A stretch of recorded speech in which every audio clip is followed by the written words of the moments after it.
supply and demand. What shifts supply? And I know that none of you know how to shift, but real people shift in their cars. What affects supply? Well, prices of inputs, prices of related goods produced, expected future prices, the number of businesses, and technology. Okay? Those are the things that shift supply. Yeah. And it's all about profits, right? Supply shifters are all about making a profit. So when you think about what's about to happen, say to yourself, will this make profits go up or down? If the answer is it's going to make profits go up, it's going to increase supply. If it's going to make profits go down, it's going to decrease supply. Okay? So if we look at Ford, the profits of building an SUV depend on a million things, but among them are the price of steel, the price of aluminum, the price of rubber, the price of labor, the price of robots, the price of taxes. All of those things are the costs of the inputs that go into making that SUV, right? The cost of production. So if the price of steel goes up, Ford doesn't make as much money on that SUV. It's less interested in producing it. Okay? You produce what makes the most profit. So Ford used to mostly make cars. They're basically going to stop making cars. They're going to make two models of cars. They're going to make Mustangs for show, and they're going to make little tiny, whatever they call them, as their little entry-level car. And other than that, they're going to make trucks and SUVs. Okay? Why? They make more money making trucks and SUVs. Why would I make a car that I break even on, I don't make any money on, when I could make an SUV that's highly profitable? SUVs are just pickup trucks with fancier stuff on them, right? SUVs are highly profitable items. This guy down the middle of our screen is a guy, Mr. Bell. Yeah. You think Taco Bell is named after a thing? No. It's named after a guy named Glenn Bell. So Glenn Bell starts Taco Bell, and he expands all over the Southwest United States. But he concludes that the rest of America does not want to eat tacos, and he starts and funds another fast food chain, which is Wiener Schnitzel, and he puts money into Wiener Schnitzel. As time goes on, he concludes that he can make more money selling tacos all over the country than he can selling tacos in the Southwest and wieners everywhere else. He sells off Wiener Schnitzel, and the taco empire expands. Eventually, he sells out to Pepsi and makes a lot of money. Okay, we got that? I only have so many resources, right? So if I have the same resources, I can build a restaurant. I choose to build that kind of restaurant that'll make me the most money. If I can only build certain kinds of cars or trucks, I choose to build the things that make me the most money. Related goods. Change in technology is a big deal for us in supply. Everybody's all, we lose all these jobs to China. Well, for every job we lose to China, we lose 4 or 5 to automation every year.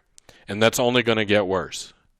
Right? Self-driving cars and all that stuff, we're going to lose more and more jobs. Okay? Technology affects supply of things. All right, so just like I drew 3 demand curves, I drew 3 supply curves. And just like demand, as we move to the right, we're increasing supply. So we have S1, S2, and S3. S3 is the largest supply. S1 is the smallest supply. S2 is just right. It's a little Goldilocks thing there. All right. How do we get from A to B or B to C? How do we get from A to B or from B to C? Well, A to B means our cost of production went down. Some of our input prices went down. Something happened. Our cost of production went down. Okay, maybe they cut our taxes, but our cost of production went down. Or we decided that this particular thing was a better use of our resources. So we're making more tacos or we're making more SUVs because it's a better use of our resources. Okay? Maybe there are more people selling. Maybe there's more stores opened up. There's more people selling. We move to the right. Maybe we improve technology.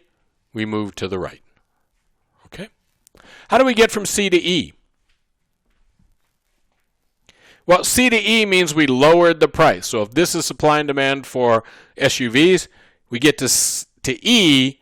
If we start at C, we get to E by lowering the price of the SUV.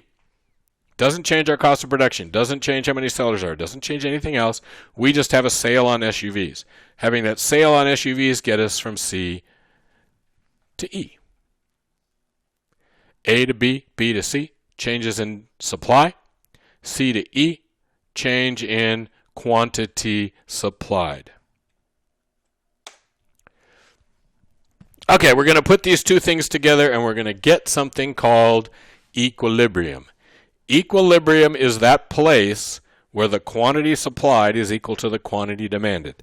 There is one price in these markets, one price that causes the amount that consumers want to buy to be equal to the amount that businesses want to sell. That causes the quantity demanded to be equal to the quantity supplied.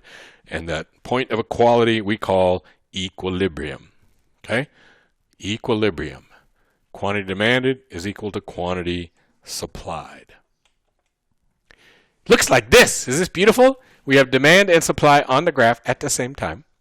Where they cross is the only place where there's one price that correlates with one quantity demanded and supplied. Yes? So this point here in the middle, that's the equilibrium point. And we have both an equilibrium price, PE, and an equilibrium quantity, QE. Any other price is not equilibrium because the quantity demanded will not be equal to the quantity supplied. So let's look at that. What happens here if the equilibrium price, we're selling subs, let's say, and the equilibrium sub price is $7. But for some reason, I'm going to sell those subs today for $4. Well, what do we know? We know that consumers like low prices, businesses hate them. So as the price falls, consumers want to buy more. The quantity demanded rises. Businesses want to sell less. And we end up with quantity demanded out here, quantity supplied all the way down here. And that means what? That means consumers are walking into stores wanting to buy something and the store is out of it. We call that a shortage, and that's the amount of the shortage, the distance between the two curves there. Now, consumers are walking into the store.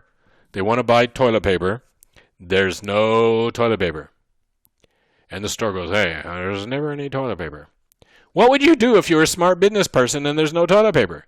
You should raise the price. So the price is going to go up, and where is it going to go up to? It's going to go up to equilibrium. The point of this is that in a free market that works the way it's supposed to, shortages should take care of themselves. The price should rise by itself, and we should get to equilibrium. Nobody has to do anything. The government doesn't need to come into the market. If this market's working right, the buyers and sellers will negotiate the price up. Okay? The opposite of a shortage is a surplus. If I try to sell the subs for $9, consumers don't want to buy them at $9. They only want to buy that many. I want to sell a lot of subs at that many. I bought the ingredients to make a lot of subs and nobody's buying them. I have extra stuff in my store. If you're a business person and stuff is sitting around the shelves of your store that's not selling, what do? Yeah, you have a sale, you put it on sale, you lower the price. So once again, without anybody interfering in the market, the buyers and sellers will negotiate the price down to equilibrium if there's a surplus. This market is stable. It always moves toward equilibrium on its own if it's working right. Okay? Very importante. All right. So, just a little reminder, prices provide information to deal with scarcity. They help us ration or allocate our limited resources. So we have scarce resources. How do we deal with them? Prices. All right. So we're using supply and demand. Anything we do affects one curve. So there may be a set of events that affect multiple curves and move things around, and that's not what I'm talking about. Ceteris paribus. We change one thing at a time. So you're going to say, well, this happens, that moves demand, then this happens, that moves. That's fine. But each thing in and of itself is going to move one curve. And we have the wax on, wax off thing. We don't say, sometimes better not to say increase or decrease or up or down. If the curve moves to the right, it's increasing. If it moves to the left, it's decreasing. Both supply and demand. Increase by moving to the right, decrease by moving to the left. Wax on, wax off. Right is an increase, left is a decrease. All right, the taco market. Again, not that I do food all the time. Here's the market for tacos, supply and demand for tacos. What happens if beef prices rise? Well, who buys the beef? You don't have to buy your own ground beef and take it to Taco Bell with you. They have it there. Yes, they bought it. So they're the ones that care about the price of the beef. If beef prices go up, that means I've got less profit for making a taco because I had to spend money on beef. I had to spend more money on the beef if there's beef in Taco Bell tacos. So what's going to happen? Well, the answer is the supply curve is going to shift to the left. Supply curve goes this way. The price of beef went up. I'm going to raise the price of my tacos. And you consumers are going to walk into my taco store and go, hey, the price of tacos went up. And you're going to buy fewer tacos. And this all happens automatically through the market. Through the market. The market. Okay? Now, what about burritos? Well, what's the relationship between burritos and tacos? Well, for most of us, burritos and tacos are substitutes. When you go to Taco Bell, you could buy a burrito or a taco or an enchilada, whatever. Those things are all substitutes. So if the price of burritos rises, I'm going to substitute away from the higher price to the lower price, right? It's a relative price change. So I'm going to move away from burritos and toward tacos. And the price of burritos affects me, the consumer, which means it's in demand, and I'm going to demand more tacos. When I demand more tacos, the store is going to say, hey, burrito prices went up. I should raise taco prices. If United raises the fare between Vegas and LA by $20, Southwest could raise their prices by $5, make more money, and still sell more tickets. Yes? Yeah. That's the smart thing to do. So burrito prices rise. We're going to get an increase in taco prices, and consumers are going to buy more tacos. Yay. So we invent new machines that make tacos. So you take a cow and some corn and some tomatoes and some spices, and you throw them into a machine, and tacos come out the other end. We don't need all these people. We can fire all the workers at our taco store. Okay? That's going to increase the profits of the taco companies. They're going to supply more tacos. How do they get us to buy those tacos? Well, they do have to lower their price to get us to buy the tacos. But if my cost went down by 20 cents and I lower my price by 10 cents, still better off. And you're going to buy more tacos, so I'm even more still better off. There's nothing that consumers are going to like better than supply increases. Okay? Businesses maybe you're okay with it, but consumers really like it when the supply increases because they get more stuff at lower prices. What about if drink prices rise? Well, drinks and tacos are complements. You usually buy them both. They go together. So if the price of the drink goes up, I'm going to buy fewer drinks, which means I'm going to buy fewer tacos. The demand for tacos goes down. Taco Bell is going to lower the price because they're trying to get you to start buying tacos again. But you're still going to buy fewer tacos.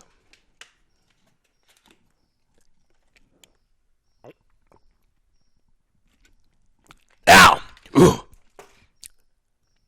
scientists do studies and determine that tacos cure cancer. Well, the demand for tacos is going to leap up.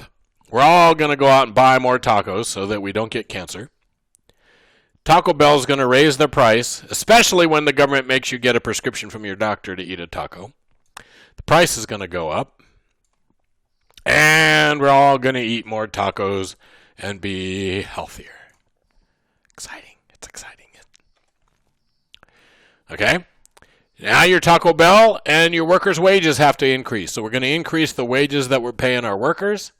That's going to cut into my profits. Yes? My profits go down. Supply decreases, moves to the left. And again, if my workers get paid more, I'm going to have to raise the price. Remember, there's no such thing as a free lunch, right? So if we raise the wages of people who work at fast food restaurants to $15 an hour, the fast food restaurants are going to have to charge more for the food they sell us. And we're going to buy less, and Taco Bell might end up with fewer workers, but you never know. Okay. What happens if we cut the taxes on businesses? Well, that should make my profits go up. That should make the supply curve move to the right. If you cut my taxes, I could offer you the product now at a lower price, which would encourage you to come and buy more. Okay? Exciting. What happens if incomes rise and tacos are an inferior good? And tacos are not an inferior good, but let's just assume that tacos are an inferior good. What happens if incomes go up? Well, if it's an inferior good and my income's going up, I'm going to buy less of them. Taco Bell probably is an inferior good, right? Rich people are not sending their butlers out to go get Taco Bell for them. Okay? So if incomes are rising and Taco Bell is a inferior good, and Taco Bell's base market is 18 to 30-year-old men. So, yeah, probably an inferior good. Demand for Taco Bell is going to go down. Taco Bell is going to lower prices, and we're going to go to Taco Bell less often. Okay? All right. Let's go off and talk about GDP.